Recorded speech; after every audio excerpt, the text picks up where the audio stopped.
Next Tuesday, December the 9th, will be the next big Battlefield 6 update. This will be update 1.1.3.0. The team over at Battlefield 6 did put a Battlefield comms out today to talk about some of the bigger changes coming with this update. They did say they will have, of course, a separate Battlefield comms with all of the patch notes in the coming days, so I'll make a separate video on that when that is available. But today I want to talk about these big changes. First of all, audio improvements. They said they have prioritized the importance of combat and vehicle sounds, and also a big pass on footsteps to improve clarity, distance, definition, and positional awareness across the game. So hopefully this will help with footstep sounds, and also hopefully this will help with you being pretty much right beside a tank and it not making any noise, because that is very annoying. They've also made changes across rush and breakthrough. It says capture volumes and vehicle availability will be updated across several maps within breakthrough. Also, they're looking at trying to get the win rate closer together for both teams in breakthrough. Now, this has been a conversation in Battlefield for a long time with the devs. Things like breakthrough and rush, they want to make sure that the offense and defense, the win rate's pretty much the same. They want it to be kind of a 50-50 split. So they're going to have to make some changes here when it comes to, of course, vehicles, the capture volumes, reducing defender oversaturation, and hopefully they will make some changes to that. I do feel like some of the maps of breakthrough, offense and defense is spawning way too close together, so it really makes it hard for either side to really make a move inside of the map. Also in rush, the MCOM locations on certain maps will be adjusted across both modes, rush and breakthrough. Multiple capture zones have been reshaped or clarified so players understand more clearly where to contest and defend. It says beyond these highlights, they're also going to make a range of quality of life improvements across UI clarity, minimap behavior, controller aiming responsiveness, and more, which you will see in the detailed full notes. It says lastly, beyond the winter offensive update, we're also looking into recent performance issues reported by some players, and we're reviewing data to understand why and where improvements are needed. In this update, we are also going to make broad improvements across our combat systems. The hit registration, of course, and the netcode have been a big topic of conversation in Battlefield 6 since the launch, and it says they're continuing to build and work on a way to make the hit registration feel more consistent, reliable, and predictable during every engagement. With this update, we have improved our bullet trajectory. They're more aligned in the fast-paced situations, and also cases where shots feel like they were fired while transitioning into zoom.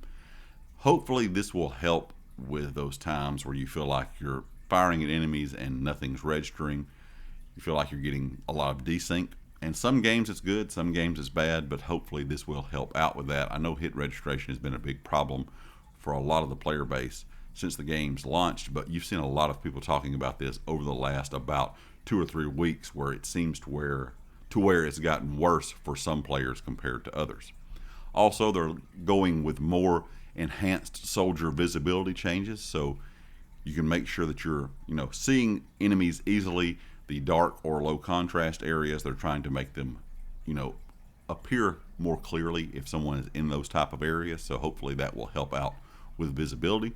It says weapon feel and reliability are always top priority for the team. This update includes a wide range of improvements to weapon handling, including fixes to first shot accuracy, attachment behavior, and tuning across various recoil patterns and weapon categories.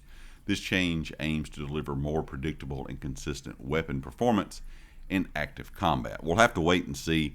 Some people were concerned if they continued to lessen the recoil once they had the recoil and bloom bugs fixed, that a lot of the guns would pretty much become laser beams. I don't really think that's the case just yet, but at the same time, you want some weapons in Battlefield that may act like laser beams, but they're not going to deal as much damage, while you have other weapons that take a little bit more skill to use, that have a good bit more recoil, but hit a bit harder. So we'll have to wait and see what happens here. You don't want all the weapons being too good, or you don't want all the weapons being too hard to use. So that sweet spot's going to be something they have to kind of work on for a while. Ongoing and work for future improvements. They say they're exploring several areas aimed at clarity, responsiveness, and fairness in combat. This includes further work on the cases related to hit registration, investigating rare desync scenarios, with destructible objectives and other things like that. They're also looking at a few things in RedSec, like armor. They've seen discussions where the community has really been talking about how armor works and how it interacts with weapon damage. Tank availability, they're also looking at maybe making a pass on that as well. So we'll have to wait and see. We do know they're having the big kind of event now where you can, place for actual tournaments for RedSec and win money. So I'm sure they're going to continue to work a lot on RedSec, considering they're giving out a lot of money to participate in these events. So we'll have to wait and see what the RedSec changes are kind of in the future.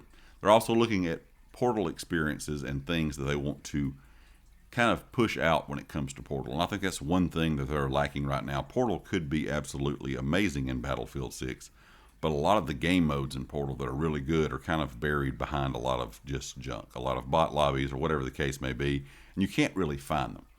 And it says they want to make sure that they highlight more cool experiences going forward and kind of, make sure that those Portal experiences are easier to find. So they're giving the experience codes here, but in my opinion, I think they really need to push them to the front of the Portal. Have that UI laid out a bit differently so you can see these things a bit easier and get into these game modes, because some of them are a lot of fun. So these experiences, I think they can make some changes to, and hopefully they will in the future, and make Portal a more enjoyable experience.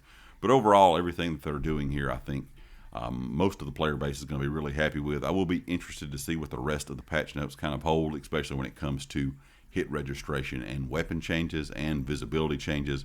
But overall, I think this is going to be a pretty good update. Leave me a comment with your thoughts. And of course, if you like the video, hit the like. If you have not subscribed yet, please do so. And I'll catch you next time. Peace.